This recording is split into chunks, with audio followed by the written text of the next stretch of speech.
तो सलमान खान के जीजा जी मतलब आयुष शर्मा की एक मूवी आई है रुसलान नाम से, और मूवी का नाम जब तक रुसलान था मुझे कोई दिक्कत नहीं थी। जैसे तुम मूवी देखनी शुरू करोगे तभी तुम्हें पता चलेगा इस लड़के का नाम भी रुसलान है। ये कौन रख रहा है ऐसे नाम?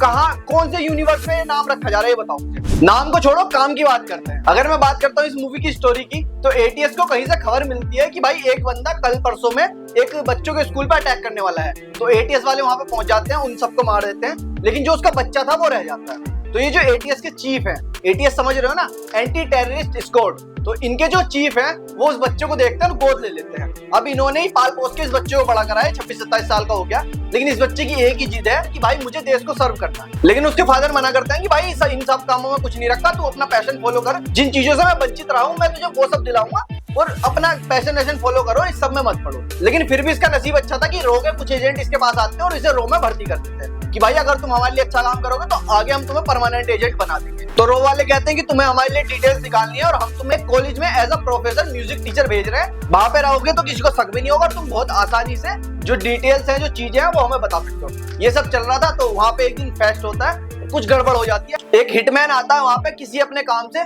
और ये भाई हमारे बीच में पड़ जाते हैं। लेकिन रो से क्लियर इंस्ट्रक्शन थे कि तुम्हें बीच में नहीं पड़ना है, मतलब सिर्फ सबूत इकट्ठे करने हैं और हमें देने हैं। लेकिन फिर भी मेरा भाई तो शेर है, ये बीच में पड़ जाता है और उस हिटमैन से पता नहीं कैसे बच जाता है। उस आदमी के पास बंदूक है, हिटमैन है वो आर्मी से रिटायर होके आया, उसका निशाना इतना अच्छा है, एक गोली से 3 आदमी मारते वो।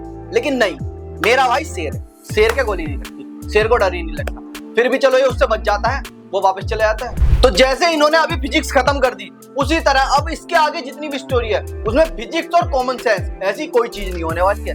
मतलब ये समझ लो जो भी तुम्हारे सामने स्क्रीन पे चलेगा बस आंख बंद करके देखना, आंख खोल के देखोगे तो पागल हो जाओगे। तो अगर इनके एक्टिंग डिपार्टमेंट की बात करें तो लीड रोल में हमें देखने को मिल जाते हैं आयुष शर्मा, और उनकी एक्टिंग के बारे में मैं कुछ नहीं कहूंगा क्योंकि भाईजान से मुझे लगता है डर, लेकिन तुम समझ जाओ मैं क्यों कुछ नहीं कह रहा हूँ, बस माफ कर रहा हूँ। अगर ये भाईजान के जीजा ना होते तो मैं पता नहीं क्या क्या कह देता, लेकिन फिर भी मैं कह रहा हूँ इनकी एक्टिंग ठीक ठाक है, मतलब ठीक है, काम चल जाता है, ऐसा बुरी भी नहीं लगती है, पर ये भी नहीं कि बहुत आउटस्टैंडिंग कर दी है। इनके फादर के किरदार में हमें देखने को मिलते हैं जगपति बाबू, और अगर आपने साउथ की पिक्चर देखी है तो मैं कह रहा हूँ भाई हर 10 में से 2-3 मूवीज में ये बंदा आपको दिख जाएगा, और ये काफी अच्छी एक्टिंग कर लेते हैं। पिक्चर में जो इनका किरदार है बहुत परफेक्शन से ये उसे निभा भी लेते हैं। फिर आयुष शर्मा के अपोजिट हमें देखने को मिलते हैं श्रेया मिश्रा, और जितना उनसे बताया गया उतना उन्होंने कर लिया। ऐसा कुछ नहीं है कि एक्टिंग बहुत आउटस्टैंडिंग कर लेती है, या ऐसा भी नहीं है कि यार देखने में ही अच्छी नहीं लग रही, मतलब ठीक ठाक है। और मैंने इनका पहला ही काम देखा तो ठीक है, ऐसा कुछ नहीं कि भाई इनसे नफरत हो जाए या इनसे तुम्हें प्यार हो जाए। और एंड में हमें देखने को मिलता है अन्ना क्या एक्टिंग करते हैं। अन्ना तो समझ गए, सुनील शेट्टी